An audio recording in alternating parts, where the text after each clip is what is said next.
Bobby Broyles and Tim McDonnell here. Should be a really interesting matchup.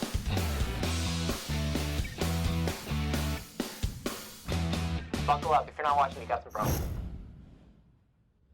At the halfway point of the 2016 regular season, I'm Bobby Broyles along with Tim McDonnell for This Week in CAA Football, presented by Geico.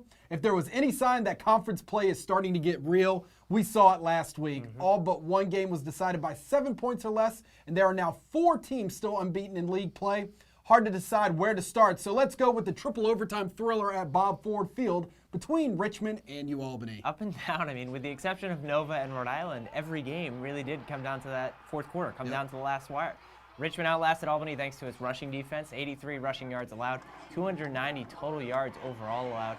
Back and forth game, but we learned after Xavier Goodall and David Jones, preseason Defensive Player of the Year, will miss the remainder of the season, but Deontez Thompson came off the bench, provided a spark, especially in overtime, finished the game with 112 yards and 3 touchdowns. And Albany, as much as a loss that stings, you still proved a lot, and you proved that you belong. It's a lot of, we'll get into it, but still a lot of forward things to talk about. Maine now has won 2 straight games. The Black Bears return a fumble for a touchdown. Couldn't have scripted it better. 56 seconds left on the clock in the 28-21 win at Delaware. Collins threw for 3 touchdowns. And then, of course, West Hills, rushed for 242 yards and 2 touchdowns in the loss. But again, Delaware only had 74 passing yards. Comes down to that with the balance. And New Hampshire beats Elon. That was a Friday night game because of Hurricane Matthew, thanks to 2 fourth-quarter field goals from Morgan Ellman. He missed 2 early in the game, came back and got it done. A rain-soaked affair thanks to Matthew, like we said. But the type of game where you have to appreciate both efforts from both teams. Heck of an effort from Elon. A tough loss, but UNH now moves to 3-0 in CAA play. Elsewhere, Taylor Reynolds, big players, make big-time plays. He picks off Steve Cooley late in that game. Then a couple plays later, Abdullah with a 74-yard touchdown run clinches a 31-24 win for the Dukes over William Mary and Stony Brook. Quietly, but hold off Towson on the road, 205 rushing yards as a team. Big fourth-quarter stops, including a knockdown pass to win the game.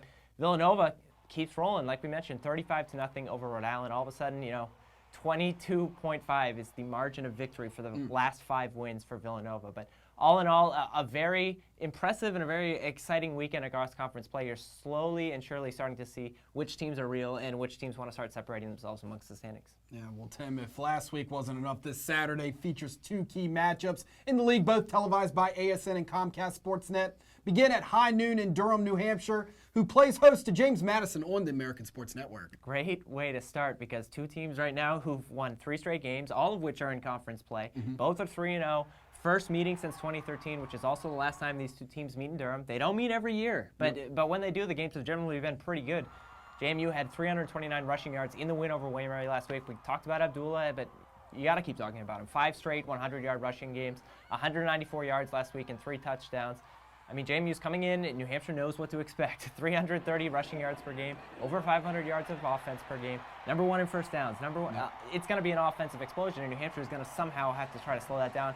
Madison's offense, I think, has been so good and perhaps so great because they really don't make mistakes. 1 fumble lost all season, 4 interceptions all season.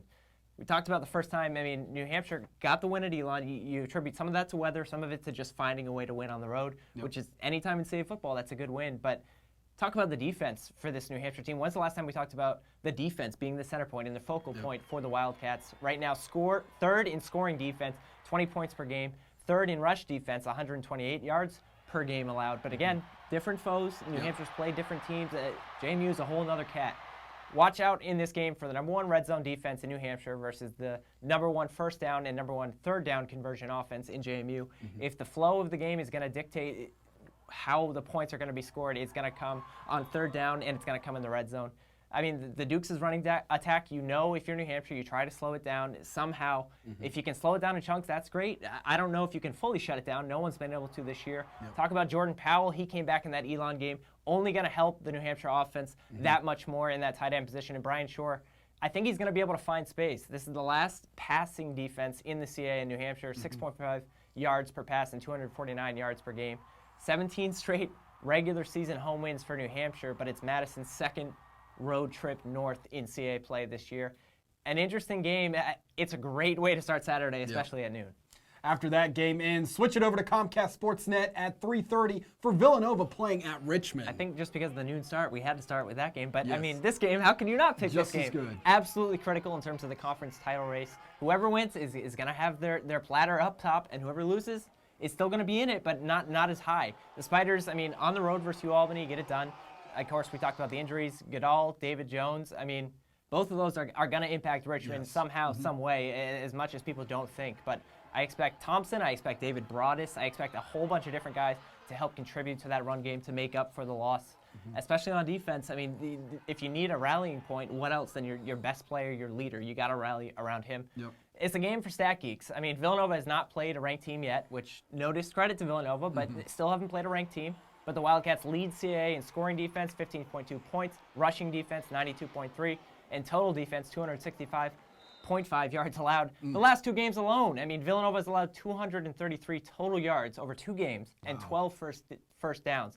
6 first downs over the last 2 opponents. And then Richmond, number 1 passing offense, 292, number 2 scoring offense. You get the idea. Yeah. It's a game where you come in and you expect the stats to dictate, but you never know what's going to happen. Nova's 4th road game of the season, but its biggest test since week 1 at Pitt.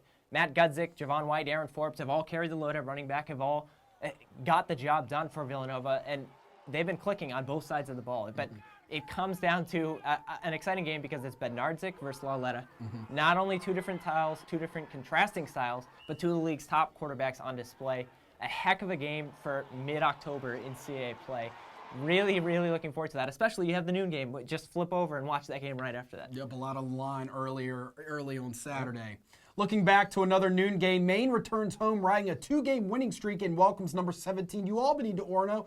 2 teams that had completely different weeks last Saturday. Absolutely, completely. A game to keep an eye on simply because of how things ended for both teams last Saturday. Austin Brown, right place, right time, pick up a West Hills fumble. And you feel bad for West Hills because he had a heck of a game. He did. Obviously, he didn't mean to fumble the ball, but it just worked out that way. Maine picks it up and scores, and that's the difference maker. Black Bears might be 2-3 overall, but are now 1-1 in CAA play, 2 straight wins. And Micah Wright and Jaleel Reed last week had a lot of big catches, are really turning into Collins' go-to threats outside on the wide receiver position. Collins had a career-high 370 yards and 3 touchdowns. First loss of 2016 for the Great Danes, on the other hand, but you can't be disappointed. You have to look at that effort, but you also have to be able to move on. I thought Sussman at times played well, 270 yards passing, which was a career high, but 11 of 33 and 2 picks. Elijah Abitikin-Hanks, for the first time in a long time, looked human. 16 attempts was the season low, 34 yards was the season low, but I expect the Danes to try and get him back on track ASAP. Maine gave up 319 rushing yards in the win at Delaware last week. Same type of plan for Albany, I think, on the road. Remember, this is the second road game for Albany since September 10th. So they haven't been on the road in a long time. Yep. Will that factor in? I think a little bit. But the winner of this game is still alive in what looks like a tight conference race. The loser is going to have no time to feel sorry for themselves. Not at all. At 1:30, the final non-conference matchup of the regular season features Towson on the road against Dartmouth. Potential for some CAA football revenge and the chance to finish non-conference play 18-4 overall versus FCS foes, Tim. Overall, I mean, just like you said, not only you get the chance Dartmouth beat New Hampshire, not only the chance you get for revenge, but right now the conference is 20-15 overall. That includes FBS games. Yep. But more importantly, 17-4 against FCS foes, which is phenomenal. One of the losses came to Dartmouth, as we mentioned, New Hampshire in week 3. It's tough to hear now, especially a back who we've talked about many times, Darius Victor, is now apparently done for the season. Obviously, a foot injury, something that's been lingering, and a heck of a young man. And I know what he did for that Tiger offense is often overlooked because a lot of times he was that Tiger offense. But Towson now 1-4 overall, 0-3 in league play. It's also hard to ignore the teams that they've had to play. So you look at Towson's record and you say 1-4, but at Villanova, at Richmond, and versus Stony Brook, I mean, ask any team in the country in the FCS level if they'd like to play those 3 teams to start conference play, and I guarantee they would say no. 36.4 points allowed per game is 11th in CAA defensively. Pass offense is 2nd, but Ellis Knudsen is thrown for 5 touchdowns and 5 interceptions. So I don't know if you look to one side of the ball to say where are the corrections needed, but since that 2-0 start, the good news is Dartmouth has lost 2 straight. It's a great chance for the Tigers to pick up a win before 5 conference games to end the year. In no way is the season over just because you're 1-4. You can still pick up a non-conference win, and finish conference play strong. You never know what can happen down the stretch. in Williamsburg at 3:30. William and Mary returns home to take on Delaware. Both teams surprisingly looking for their first conference win, Tim.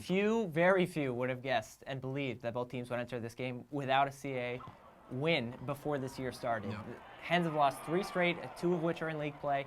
We've talked plenty about balance for Delaware, but it's been evident, and we talked about it earlier. 271 rushing yards per game, 15 touchdowns on the season versus 79 passing yards per game and only 4 touchdowns. That just says it all. And I don't know if you really pick out someone to blame, but it's just you need to have balance in order. I don't care if you're rushing for over 200, the balance needs to be there. Yep. 3 straight CAA losses for William and Mary, on the other hand. But we see Kendall Anderson finally starting to be a little bit of a bright spot on offense. 2nd straight game, he's had over 140 yards, rushed for 149 last week and a touchdown at JMU. Tribe defense right now allows 207 rushing yards per game and has allowed a CAA high 15 rushing touchdowns. That surprises, I think, both of us, especially at this point in the season. You can bet Delaware is going to try to exploit that. 2 teams right now that didn't expect to be in this position, but one of these teams with a win is going to be able to pick themselves up a little bit. Week 7 wraps up at 4 o'clock in Long Island when Rhode Island heads to Stony Brook. Obviously a tough loss for Rhode last week, 35-0. Villanova scored 3 touchdowns in the first quarter.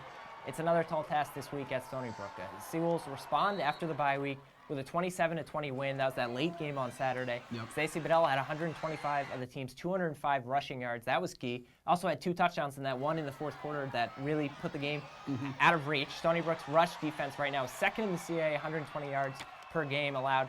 That's the key this week. I think Rhode right now, balance-wise, especially rushing the ball, is not going to be able to find that much success against Stony Brook, but they should have some potential to have some key through the pass offense. 3-2 overall for Stony Brook, 2-0 in CAA football. Consistency is key week to week. Looking to win first back-to-back games for the first time since the end of last season. Stony Brook, not to look ahead, but if Stony Brook does look ahead, at Delaware and at New Hampshire the next week. If the Seawolves don't look ahead, I think they can take care of business this week. But it's that question. Can you have that consistency in that which Stony Brook team is going to show up this week? TV clearance info along with live stream and live stat links for Week 7 can be found on CAFootball.com throughout the week. Despite not traveling to Elon last week, our social media platforms still had plenty going on.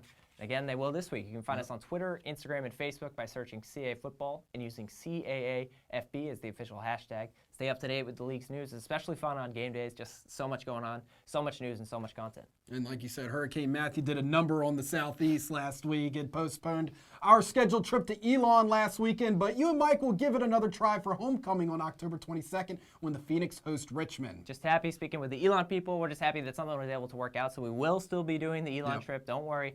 Despite the weather issues, we've now produced 3 Going Deep features this fall, all of which can now be found on archived story links via CAFootball.com. So if you need to find those, go to our YouTube page, go to CAFootball.com to really see what's up next and what's in store for Elon in a couple of weeks. Make sure to check those out if you haven't already. Thanks for tuning in. We'll be back next week right here. Enjoy the games on Saturday.